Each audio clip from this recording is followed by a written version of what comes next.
Setiap kita adalah aktor utama dari suatu perjalanan. Yang baik, yang luka, yang menegangkan, yang menyenangkan, yang bertemu, yang berpisah, dan masih banyak lagi. Buku ini adalah salah satu rekaman atas refleksi dan perjalanan dari berbagai generasi.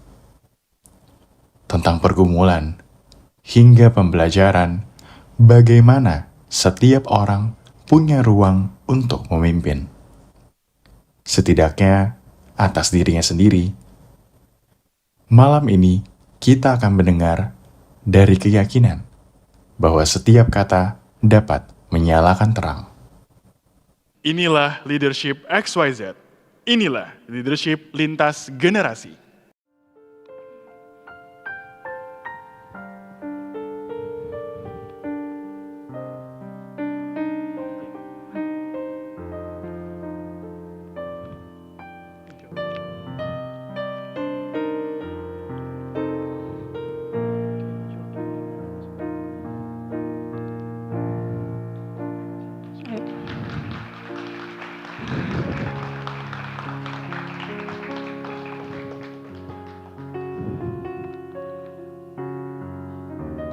Dari sekian banyaknya hal di dunia ini yang berpotensi menyakiti kita sebagai manusia,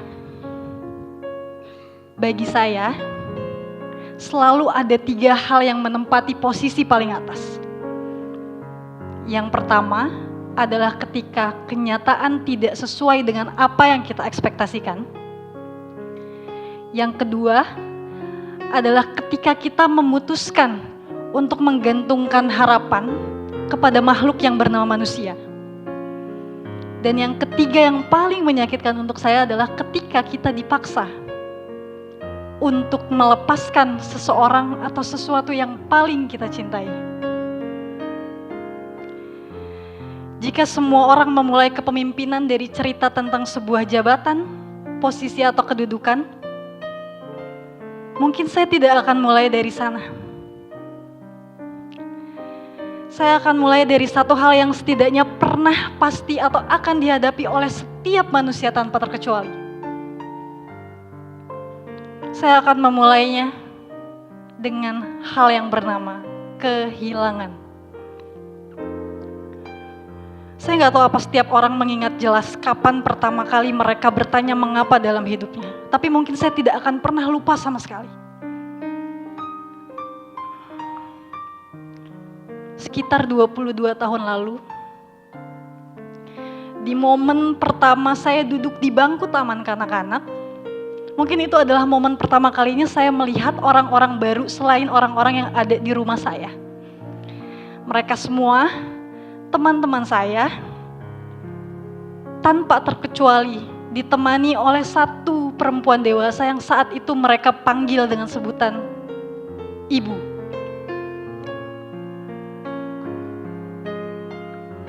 Mungkin itu adalah momen pertama kalinya saya berkenalan dengan sebuah emosi yang bernama bingung. Dan jika kebingungan itu terejawantah dalam bentuk kalimat kira-kira seperti ini. Kenapa mereka punya, saya tidak? Kenapa saya tidak punya yang mereka punya? Dan mungkin itu adalah mengapa pertama kalinya dalam hidup saya, Bapak Ibu. Dan hari ini saya baru sadar bahwa momen itu ternyata Sarah kecil kehilangan seorang ibu sebelum dia mengerti apa itu kehilangan. Dan sejak hari itu cerita kepemimpinannya dimulai bahkan sebelum dia mengerti apa itu kepemimpinan. Proses menerimanya, memahaminya, dan mengampuni semua rasa sakitnya itu tidak selesai dalam 1 tahun, 2 tahun, 3 tahun, atau 10 tahun. Tapi sepanjang hidup saya. Dan rasanya saya marah entah pada siapa dalam waktu yang tidak sebentar. Dan tidak berhenti di sana. Di usia yang ke-17 tahun, ketika semua teman-teman sebaya saya mungkin merayakan Sweet 17 ya. Bagi saya angka 17 bukan angka manis atau menyenangkan. Karena justru di usia saya yang ke-17, hidup menempa saya tanpa henti bertubi-tubi selama 3 tahun berturut-turut. Nenek, kakek yang merawat saya sejak kecil, sejak ibu saya meninggalkan saya di usia 11 bulan. Wafat berselang 1 tahun di usia saya ke-17 tahun. Dan lucunya hidup memberi bonus lagi di tahun ketiganya. Ketika nenek wafat, dilanjut oleh kakek wafat setahun kemudian, dan setahun kemudiannya lagi, tepat 1 tahun kemudiannya lagi, rumah yang menjadi satu-satunya tempat di mana saya dapat mengingat segala memori tentang mereka, hangus, terbakar tanpa sisa. Sungguh sampai hari ini saya tidak akan pernah lupa betapa bergetarnya tubuh saya saat momen itu. Betapa gejolak yang diakibatkan karena rasa sakit akibat kehilangan itu luar biasa menyakitkan.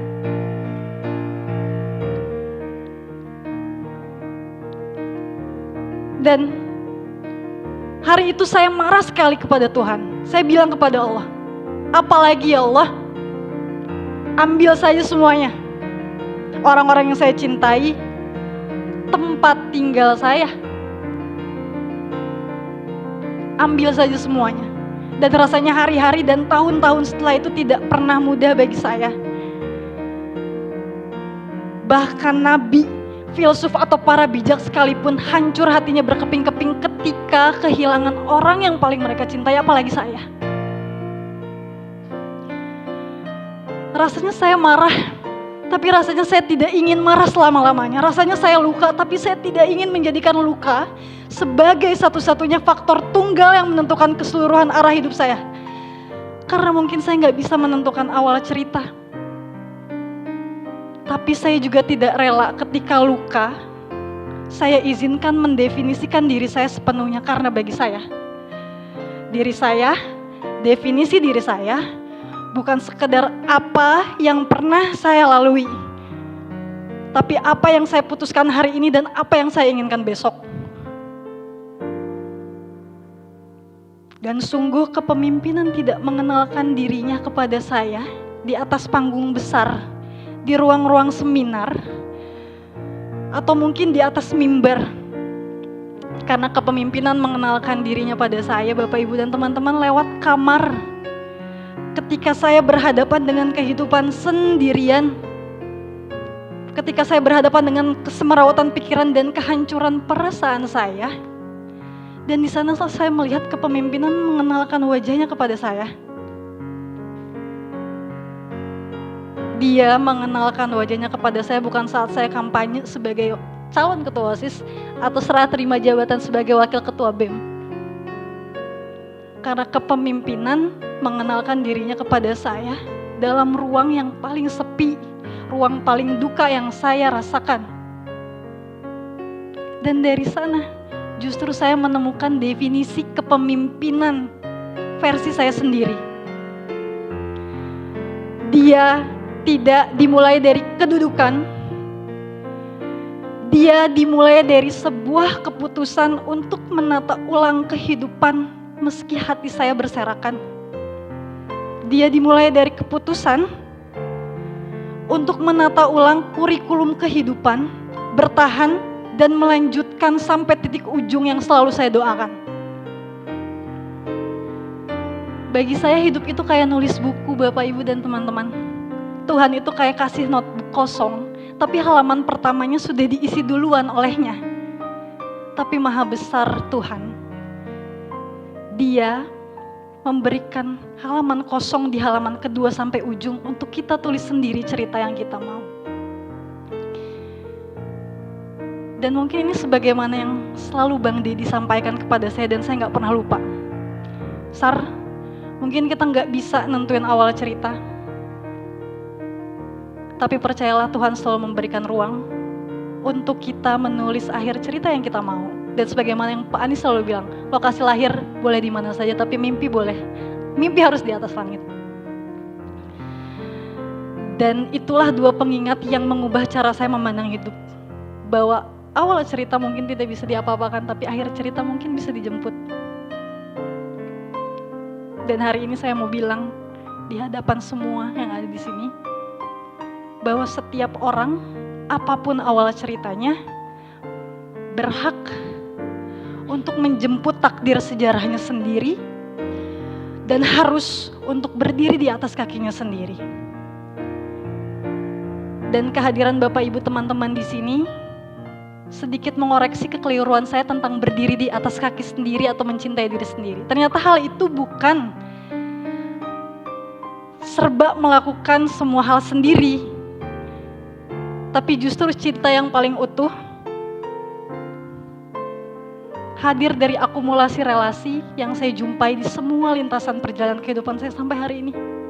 Akumulasi relasi, kasih yang dibagi dari semua orang yang berarti, dan semua orang itu mungkin hari ini ada di ruangan ini. Hingga saya mau bilang bahwa untuk semua yang hadir di sini, yang masih membersamai, atau yang sudah pergi mendahului dan juga mungkin masih ada di ruangan ini, cuman saya nggak bisa lihat, teruntuk almarhumah ibu saya dan semua yang sudah mendahului, tak hanya kehadiran yang berarti, tapi kepergian orang yang kita cintai akan selalu punya arti kalau kita terus menghidupkan itu. Dan bagi saya, itu adalah kepemimpinan yang paling sejati.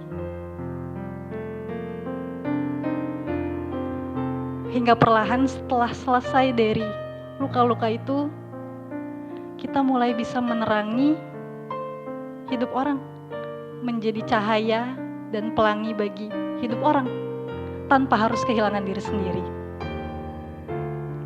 Bapak, Ibu, dan teman-teman, barangkali benar, gak ada satupun orang di dunia ini yang siap untuk kehilangan. Tapi bagi saya justru kehilanganlah yang mempersiapkan kita untuk hidup. Saya Sarah Ardiwinata dan itulah cerita kepemimpinan saya.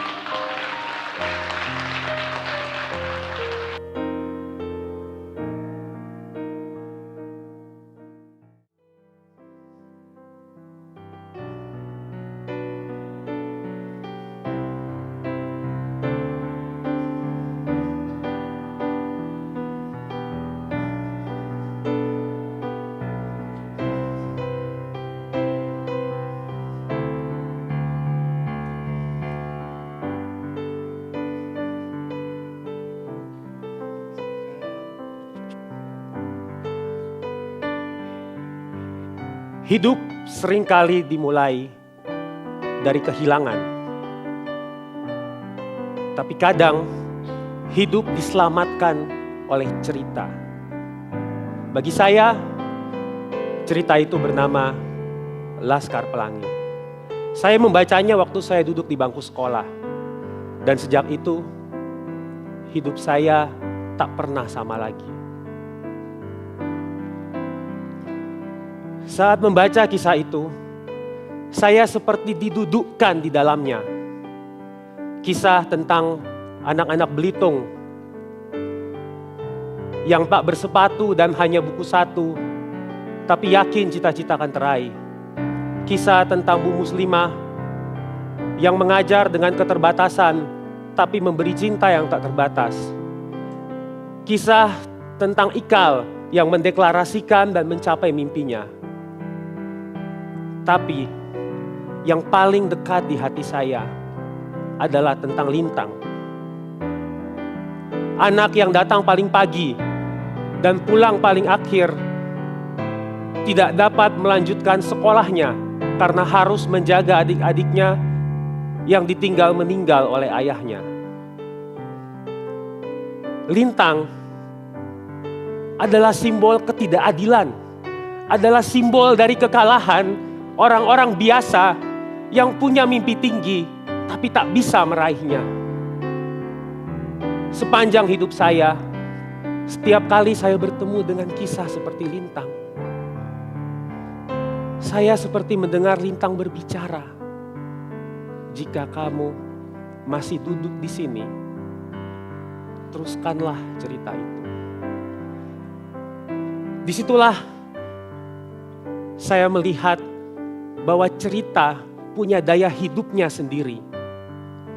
Kadang kita membacanya, kadang kita menjalaninya, dan kadang kita meneruskannya. Beberapa tahun sesudahnya, saya menerima surat terbuka dari seorang tokoh pendidikan, Anies Baswedan, yang mengajak anak-anak muda untuk mengajar di tempat-tempat paling sepi di Indonesia. Saya mendaftar karena saya merasa mungkin inilah cara saya menyelesaikan fragmen yang belum selesai itu. Saya diseleksi, keterima, dan saya mengajar di sebuah desa di tepi Laut Banda, Maluku. Sekolahnya bagus, anak-anaknya semangat, berdiri di tebing, di tanjung menghadap laut yang biru. Tapi tempatnya jauh sekali. Tak ada listrik, tiada sinyal telepon, tak ada air bersih. Tapi di sana saya belajar bahwa mimpi paling besar kadang datang dari tempat paling sepi.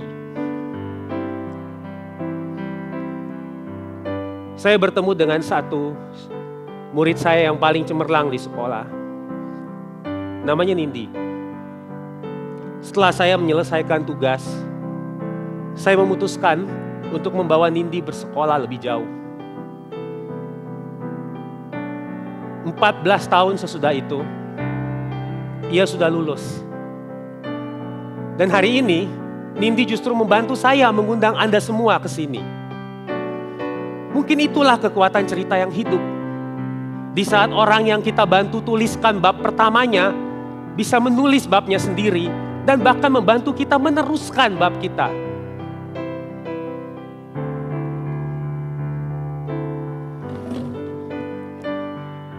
Dari pembaca, saya menjadi guru.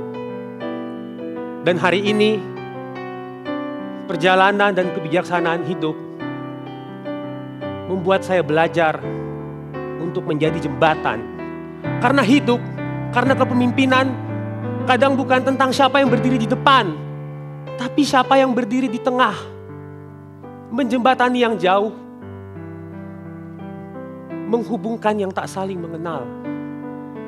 Jembatan tak pernah bertanya siapa yang boleh melintas. Ia hanya mau memastikan semua orang bisa sampai ke seberang. Karena itu, kadang pemimpin bukan tentang siapa yang punya pengaruh paling besar, tapi tentang siapa yang berani menjadi jembatan untuk kisah-kisah yang mungkin tak pernah saling berkenalan. Dan kekuatan itu saya temukan 2023 di Bandung. Di acara Desak Anies, sebuah ruang gagasan di mana anak muda bisa bertanya langsung kepada calon pemimpinnya. Saya duduk di belakang, lalu mendengar seorang perempuan muda naik ke panggung dan berkata, "Pak Anies, saya tidak ingin bertanya, saya ingin bercerita." Dia bercerita, dia adalah ketua OSIS yang 8 tahun sebelumnya ospeknya dihentikan oleh Menteri Pendidikan saat itu, Anies Baswedan. Di depan sang mantan menteri sore itu di Bandung, dia bukan lagi seorang siswa, tapi dia pemimpin muda yang telah menemukan suaranya. Dan dia, Sarah, berdiri di sini berbicara sebelum saya hari ini.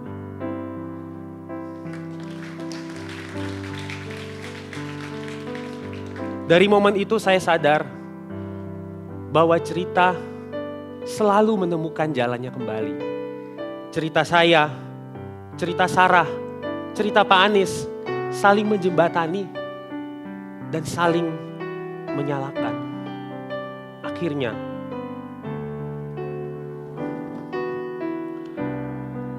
kalau kursi ini dulu milik Lintang, kursi ini sekarang milik Anda semua. Yang berani bermimpi, tapi juga percaya bahwa setiap cerita kita itu punya arti. Kita, ini mantra saya, kita tidak bisa memilih awal cerita kita. Tidak bisa memilih awal cerita orang lain, tapi kita bisa menulis akhir ceritanya. Dan ketika kita saling mendengar, saling mencintai, maka cerita saya, cerita kamu akan bertemu di satu titik. Cerita kita. Dan Indonesia kita, menurut saya, sesungguhnya terbangun dari itu. Dari jutaan cerita orang-orang yang saling menghidupkan. Cerita ayah dan anak, cerita guru dan siswa, cerita pemimpin dan rakyatnya.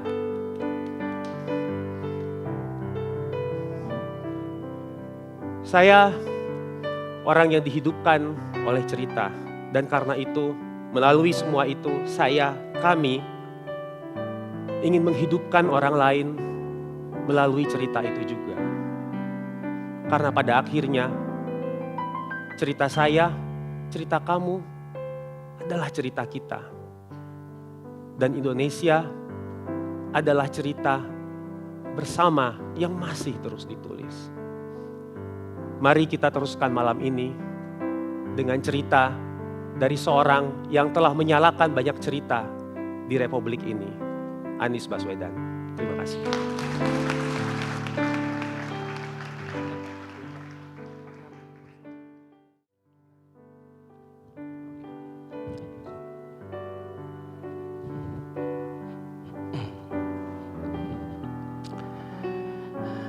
Sekitar pertengahan 2012,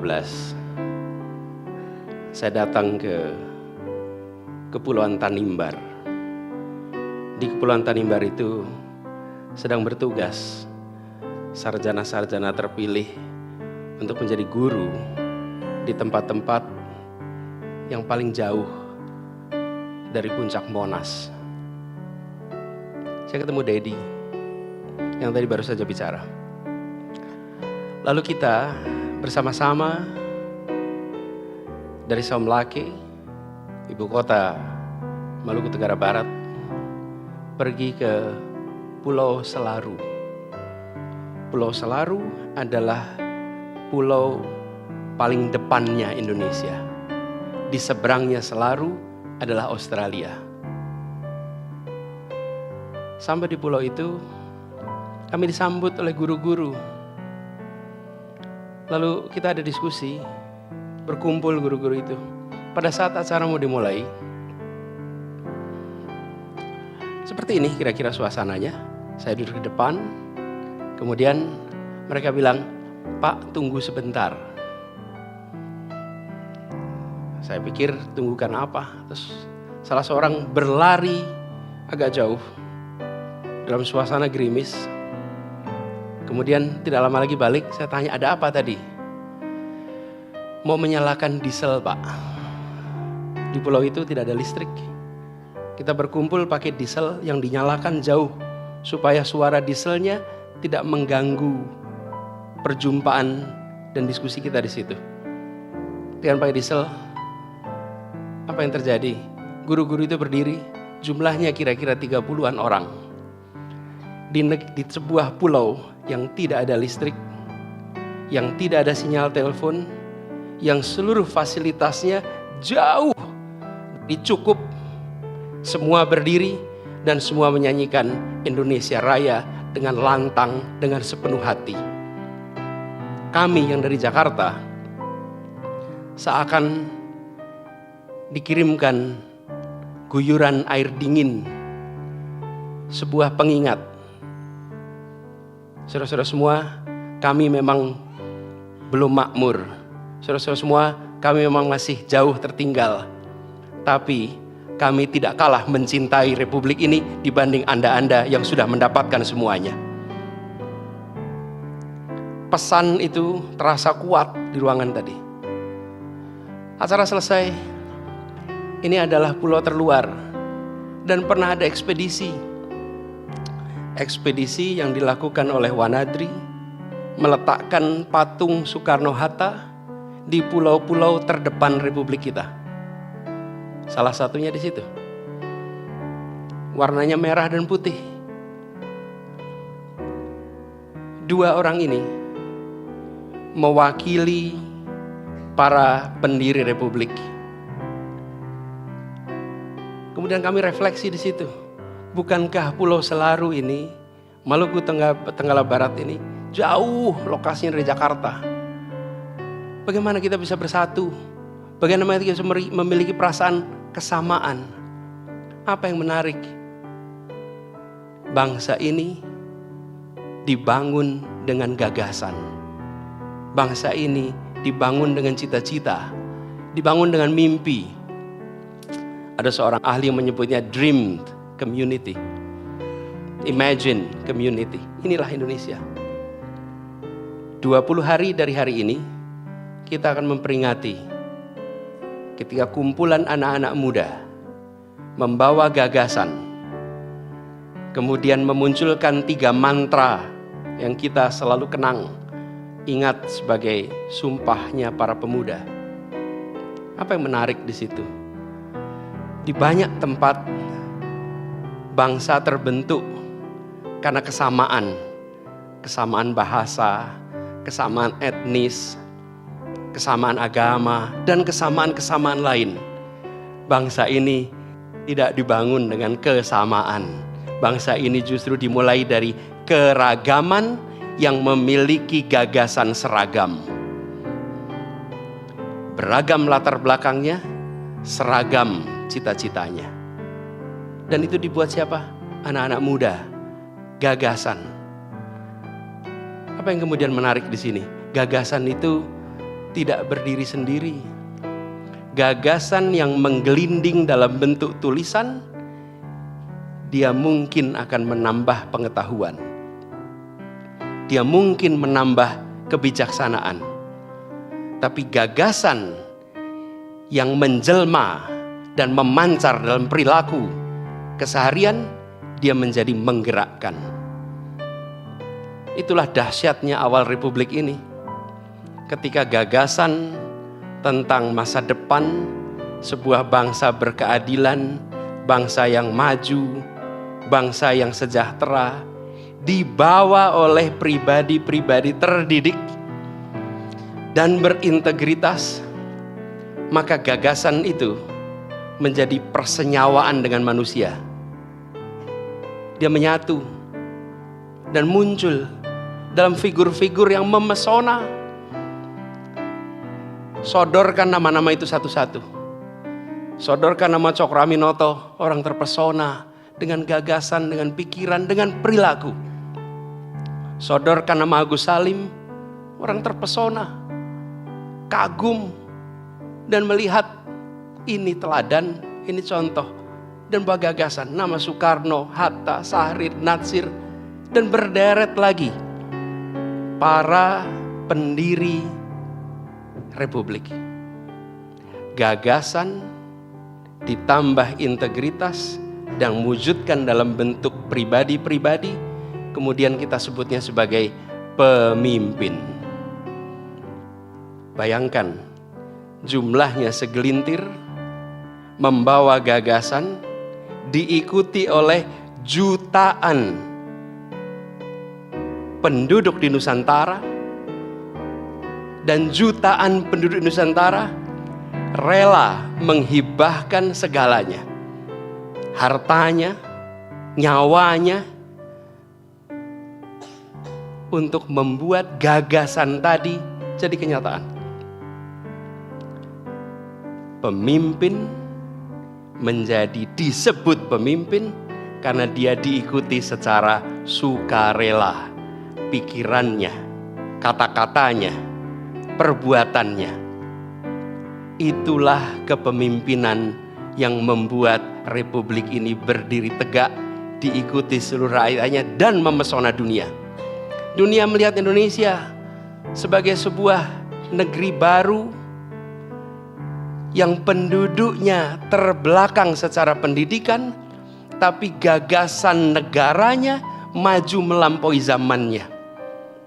Sebuah negeri yang didirikan bukan untuk satu golongan, tapi untuk semua, di tempat yang super beragam. Gagasan itu yang berada di depan. dekade demi dekade kita lewati. Kita refleksi sedikit. Kondisi itu nampaknya agak berubah. Hari ini kita menyaksikan gagasan itu disimpan di belakang, popularitas itu ditaruh di depan. Mengapa seseorang akan dijadikan calon pemimpin?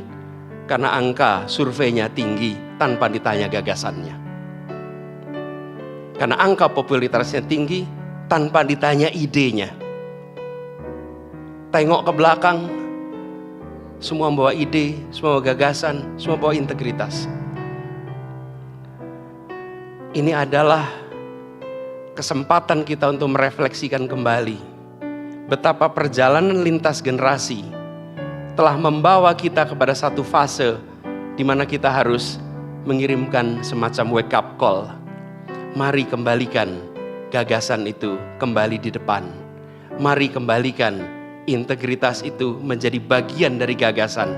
Dan mari wujudkan gagasan dalam bentuk kepemimpinan. Karena itulah kami bertiga memilih untuk bersama-sama kolaborasi dalam sebuah buku lintas generasi yang harapannya bisa ikut kontribusi sekecil apapun itu dalam mengembalikan cita-cita agar perjalanan negeri ini terus perjalanan yang latar belakangnya beragam, tapi cita-citanya seragam dan diwujudkan melalui kepemimpinan dan pribadi-pribadi yang patut diteladani, karena itulah mereka diikuti. Izinkan sekarang saya mengundang Dedi dan Sarah untuk sama-sama join di sini.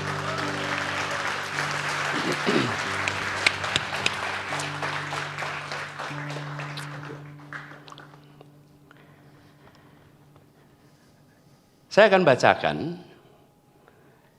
sebuah kutipan, tapi bukan satu kalimat, atas halaman terakhir dari buku yang sama-sama kami siapkan. Jangan serahkan kemudi hidup kita pada orang lain. Pada luka-luka kita, pada narasi lama kita, dan pada ekspektasi sosial yang tak ada habisnya. Jadilah nahkoda bagi kapal kita sendiri. Sebanyak apapun sumber pembelajaran hidup kita, jemputlah takdir sejarah kita sendiri. Karena tak ada yang lebih layak memimpin hidup kita selain diri kita sendiri. Berilah cahaya bagi yang lain. Tapi pastikan lebih dulu bahwa kita sendiri tak sedang tersesat dalam gelap. Mari kita terus rawat ruang dialog. Mari kita terus jembatani jurang antar zaman. Terima kasih. Baik Bapak Ibu semua, kita beri apresiasi sekali lagi kepada para penulis Leadership XYZ. Luar biasa, rasanya tidak ada yang bisa sulit untuk berkomentar karena mendengar ketiga monolog yang begitu dalam, begitu hangat, begitu kuat rasanya. Dan karena itu Bapak Ibu dan teman-teman sekalian, setelah mendengar seluruh proses gagasan dari para penulis, kita akan masuk momentum puncak, yaitu seremonial peluncuran buku. Sebelum kami mulai peluncuran buku XYZ ini, kami mengundang teman-teman dari Peer Press, yaitu Mas David Irianto, Ibu Namira Adovina, dan juga Afi Rose, untuk bisa naik ke atas panggung atas dukungannya dalam mendukung produksi buku ini. Kami silakan kepada teman-teman Peer Press. Dan baiklah, inilah saat yang kita tunggu-tunggu, peresmian peluncuran buku Leadership XYZ. Kita mulai dalam hitungan 3, 2, 1. Bapak Ibu sekalian, demikian resmi diluncurkannya buku Leadership XYZ karya Dedi Wijaya, Sarah Ardiwinata, dan bersama Anies Baswedan.